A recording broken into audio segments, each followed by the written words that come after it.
Hello everyone, welcome back to my channel. My name is June. So, Thanksgiving is coming up. I know. I've been saying the next video will be the deforestation video in the past 7 videos. But I promise, it will be after the next one, which is about the culture and tradition of eating turkey. So in this video, I'm not doing an entire turkey or even necessarily mimic turkey meat, but create something that many of us are culturally used to on Thanksgiving dinner tables. Some slices of chewy, meaty thing that tastes delicious, along with super flavorful vegan gravy using the same ingredients for the seitan. This is probably the greatest tasting gravy in general that I've had. And of course some side dishes. Let's get started. So here's our ingredients. So of course this dish is made of seitan and I'm making it with vital wheat gluten. We'll start with 2.5 cups, but you may have to add some more later. If you can't find it, the washed flour method can work, but the process will be different. So please check the description below and watch my vegan chicken teriyaki video. And I have a 1/4 cup of all-purpose flour. And as you can see, I've got some veggies, onion and garlic, various condiments, some miso and nutritional yeast, herbs and spices. I've got some fresh herbs as well, and a huge bowl of vegetable broth that I forgot. So those are the main ingredients for the seitan. So the way we're gonna do it is, we're gonna be preparing our wet and dry ingredients, and then we're gonna combine them together. So first, I'm going to roughly slice an onion. You can use white, yellow, or red. We're gonna blitz it, so no need to worry about perfection here. And also roughly mince about 3 to 4 cloves of garlic. You can add more if you like. Now get a large pan or pot, get it on medium heat, some extra virgin olive oil in, and I'm going to toss in all the onion slices. Sprinkle some salt so they'll cook faster. So just like when making soup or curry, I'm going to saute or pan fry the onion until it's perfectly translucent or caramelized if you have the patience. Today I don't. When the onion is translucent, add the minced garlic since you don't want to burn it, and cook it for a few minutes. Add a generous amount of black pepper and a touch of smoked paprika, and then kind of stir fry everything and toast the spices. This is already smelling incredible. I could eat 2 bowls of rice with this. But okay, we're not doing Chinese food today. Now once the onion is nearly caramelized, before the garlic burns, add some vegetable stock or broth, preferably unsalted. It's always a good idea to add more than you need for the seitan, as we're using the final wet mixture to make our gravy as well. Now, I'm going to add some soy sauce, 2 tablespoons. Adjust the amount depending on how salty your broth is. 2 tablespoons of white or red miso paste. This is going to give it some rich umami. Don't add too much, or it'll become miso soup. Some optional nutritional yeast. You can also add some poultry seasoning or mushroom seasoning powder, and a tablespoon of maple syrup for some sweetness. Then, this is crucial. Some herbs. I'm using some dried thyme and dried rosemary. Some bay leaves would be great too.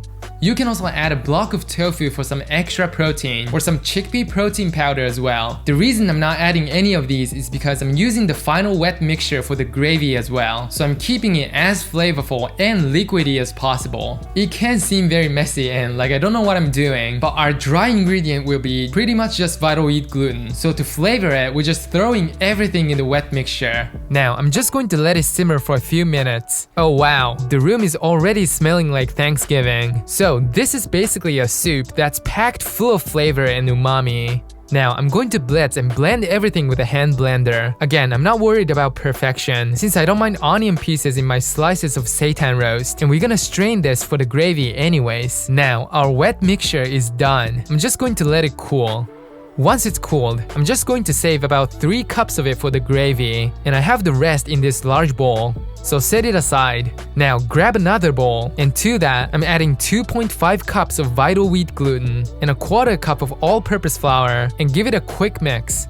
Then pour the rest of the flavorful mixture into the bowl very slowly, little by little, while mixing and combining everything. The goal here is to just add enough of it to form a solid dough ball. You may need to add more of the soup or vital wheat gluten depending on how dry or wet it is. Then use your hand to form the ball. Here we have the big ball. Get that out onto a clean surface. No, it's not a brain. It's vegan, so don't freak out. And start kneading the dough. Seitan needs to be kneaded a lot, so it won't turn out very mushy or spongy. This can take 10 minutes. Now, I've been kneading it for about 10 minutes. That should be enough. Now, stretch it a bit so it's shaped even more like a brain. Now, I'm going to wrap the whole thing with some aluminum foil. Twist the ends and completely cover it.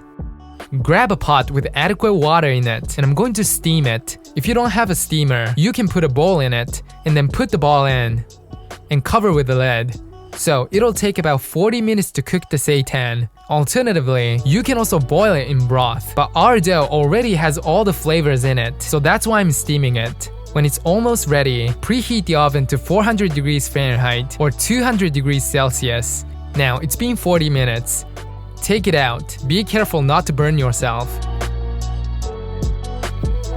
Then, I'm just gonna put it on a baking tray, keeping it wrapped in foil, and put it in the oven and let it roast for about 30 to 40 minutes. So, in the meantime, let's make our vegan gravy with the extra umami soup we made earlier. Now, because there's the onion and dried herbs in the soup, I'm first going to strain it. This way, we can still get all the flavors from it. So this is the secret ingredient for our gravy. Typically, to make vegan gravy, you add soy sauce and white miso paste and maple syrup and all that to vegetable broth. But the good thing about this method is, you have all of those in the soup already. If you make your seitan roast the way I'm showing you. Grab a pot, get it on medium-low heat, and I'm going to add 2 to 3 tablespoons of vegan butter and melt it.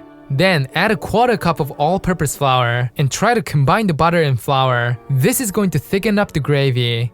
To that, I'm going to add 3 cups of the reserved and strained soup. But first, add just a little. You want to dissolve the flour chunks in the soup completely. It's smarter to use a whisker or beater. Now once the flour chunks have disappeared, add the rest of the soup. If you didn't reserve enough of it, you can just add some fresh vegetable broth to compensate. And keep whisking it and let it simmer until it thickens to your liking. Finally, taste test it and adjust the seasoning. If you feel like any ingredient in the soup is missing, just add more of it. I added just a touch more of soy sauce. This, as you can see, has thickened. It's looking and smelling great. That is it. Our vegan gravy is done. And to me, this is the perfect consistency. I'm not kidding. This is probably the greatest tasting gravy in general that I've had. Now, my seitan roast should be ready. Take it out of the oven, unwrap, it's perfectly cooked through. Now, one final step. To give it more flavor and color, which are important, we're gonna pan fry it. Get a pan and get it on medium-high heat. Add 3 tablespoons of vegan butter and melt it, and just put it in the seitan roast. Now, when the seitan is just lightly browned, add 1 tablespoon of soy sauce, a 1/4 cup of red wine, a good amount of black pepper, pinches of dried thyme and dried rosemary. I'm just gonna throw in some fresh thyme and rosemary as well. Then baste it with the herby oil. And continue cooking the seitan in the pan while continuously turning it over until all the surface is perfectly browned, just like this. This is the color we're looking for. It's also smelling just like Thanksgiving. Now, our seitan roast is done. And this is the fun part. I'm gonna slice it. It's got the perfect consistency, texture, taste, and color. If you let it rest overnight, its flavor will intensify even more, so you can make it the night before. Now, let's plate this up. I'm going to serve it with some sauteed cremini mushrooms, vegan mashed potatoes, green beans. Then, you know what to do.